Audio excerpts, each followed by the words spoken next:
غم حسین ہر ایک شہر ہر دیار گیا، جہاں نہ کارواں پہنچا وہاں غبار گیا۔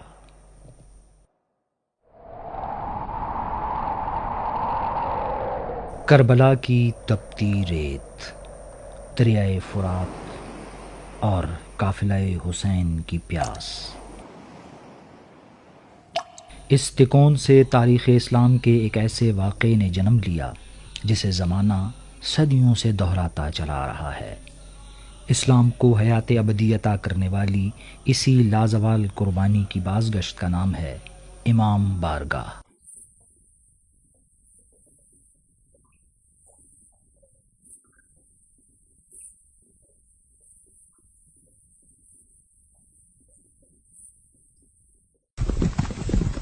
میدان کربلا میں بپا ہونے والا حق و باطل کا معرکہ دراصل دنیا کے لیے یہ پیغام تھا کہ مکر و فریب اور جبر و استبداد کبھی اسلام کے عادلانہ نظام کا حصہ نہیں بن سکتے۔ اسلام کے انہی زرعی اصولوں کے لیے امام حسین اور مظلومین کربلا کی عظیم الشان قربانیوں کی واقعہ در واقعہ روداد دنیا کے گوشے گوشے تک پہنچانے کی کوششوں نے جس خوبصورت روایت کو جنم دیا تھا، تاریخ نے اسے کئی نام عطا کیے، مثلا ماتم خانہ، ماتم سرا، عزا خانہ، عاشورہ خانہ، امام باڑہ اور امام بارگاہ۔ عزاداری کی تہذیب عرب سے ہوتی ہوئی ایران، ترکی، مصر اور برصغیر تک پہنچی۔ مختلف تہذیبوں میں عزاداری کو مختلف انداز سے منایا گیا اور منایا جا رہا ہے۔ برصغیر میں یہ عزاداری ایران کے راستے داخل ہوئی اور یہاں امام حسین علیہ السلام کے ذکر کے لیے جو جگہ مخصوص کی گئی اسے امام باڑے کا نام دیا گیا۔ وقت کی بدلتی کروٹوں کے ساتھ غم حسین بھی ایک شہر سے دوسرے شہر کا سفر کرتا ہوا بر صغیر کے قصہ گو شہر پشاور پہنچ گیا، جس نے واقعات کربلا کو ایک نیا آہنگ عطا کیا۔ پشاور چونکہ ایک بھرپور علاقہ تھا، برصغیر کی تہذیب، برصغیر کے ذریعے یہاں تہذیب آئی عزاداری کی، اور دوسرے راستے ایران کے ذریعے، یہ دو تہذیبوں کا سنگم ہے۔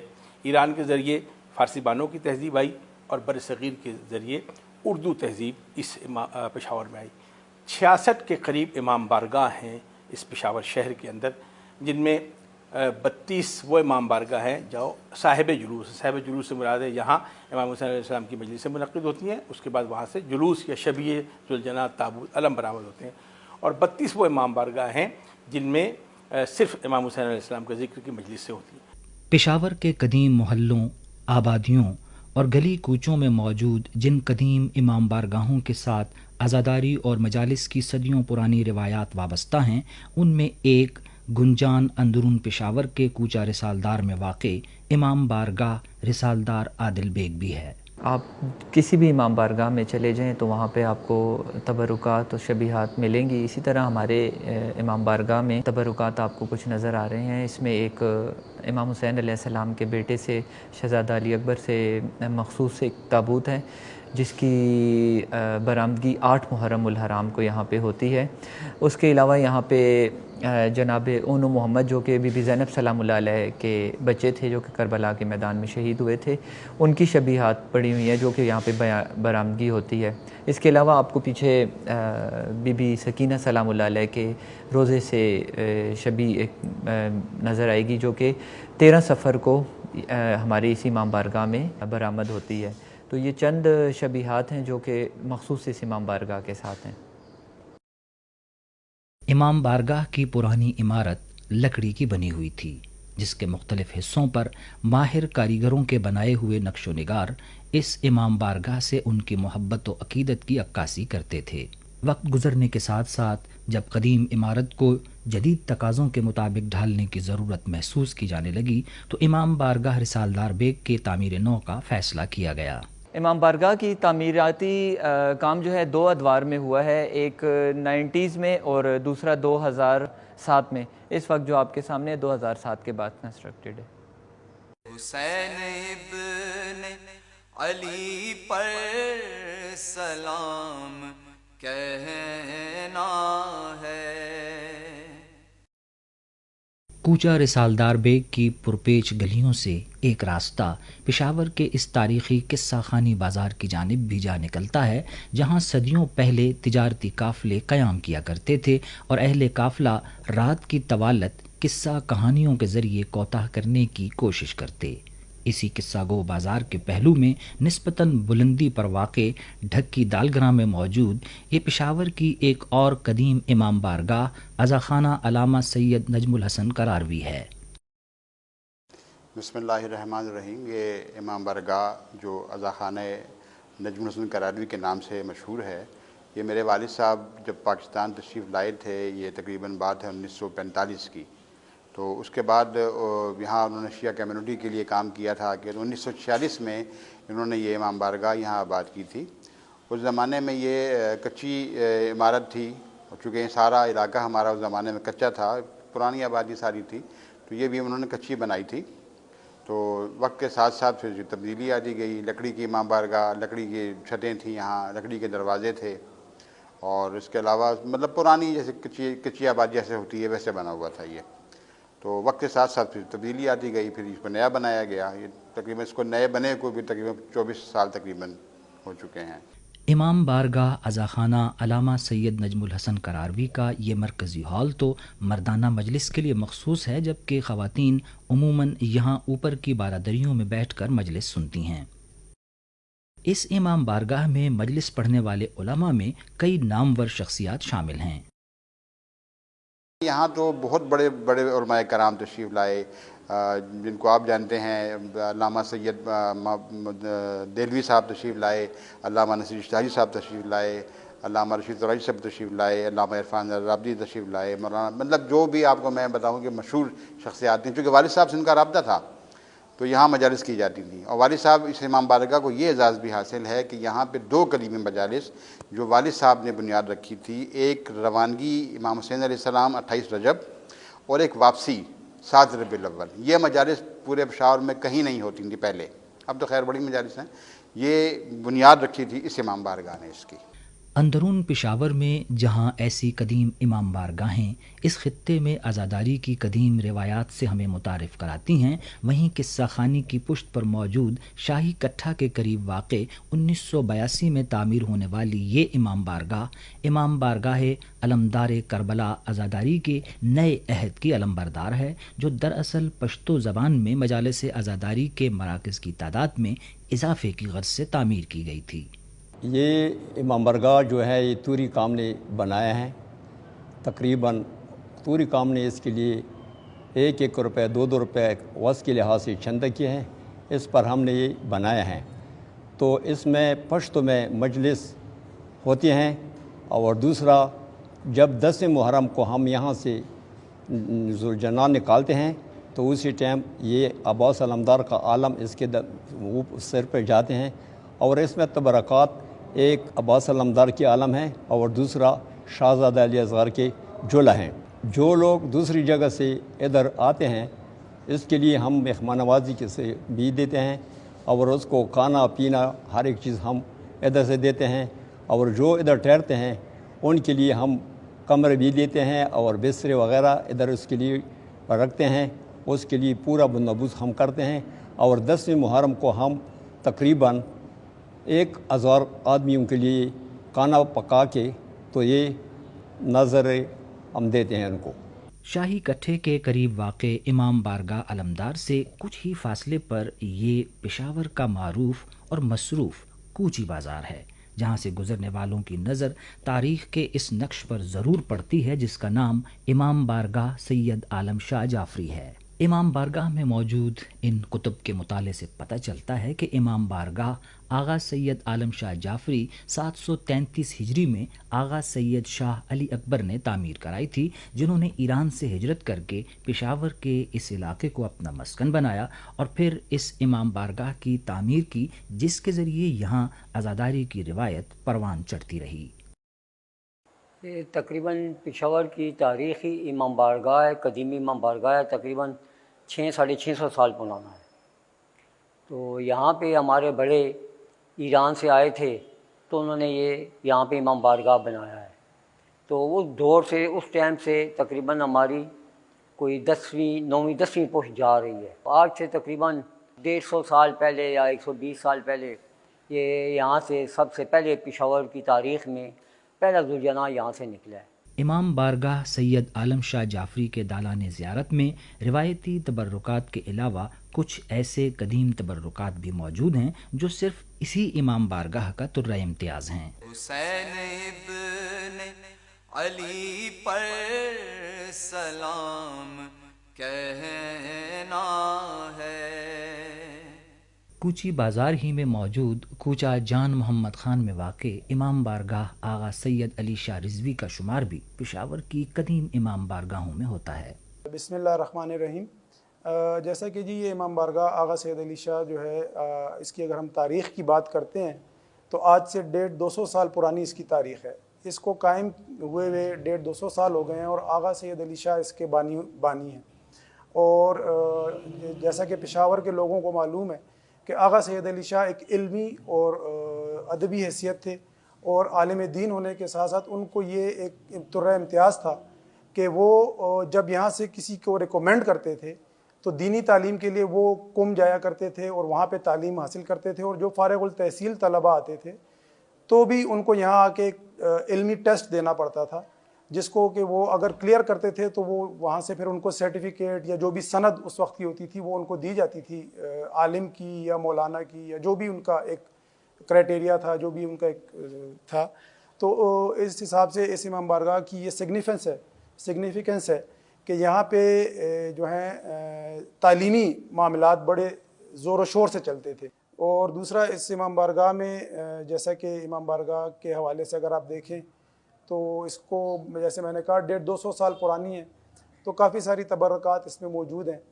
تو جو اسپیسیفکلی جو شب عاشور یہاں سے جو علم برآمد ہوتا ہے تو وہ اس کی اگر ہم تاریخ کی بات کریں تو وہ بھی کم از کم 100-150 سال پرانا علم ہے. اس کا نیزہ, اس کا جو پنجہ ہے, اس کے کپڑے تو وقت کے ساتھ چینج ہوتے رہتے ہیں لیکن یہ دو چیزیں جو ہیں وہ اس کی اتنی ہی پرانی ہیں. امام بارگاہ سید علی شاہ رضوی کی موجودہ پختہ عمارت کی تعمیر سے پہلے دیگر قدیم امام بارگاہوں کی طرح یہاں بھی لکڑی کا کام زیادہ تھا جس کا اب صرف ذکر ہی باقی رہ گیا ہے.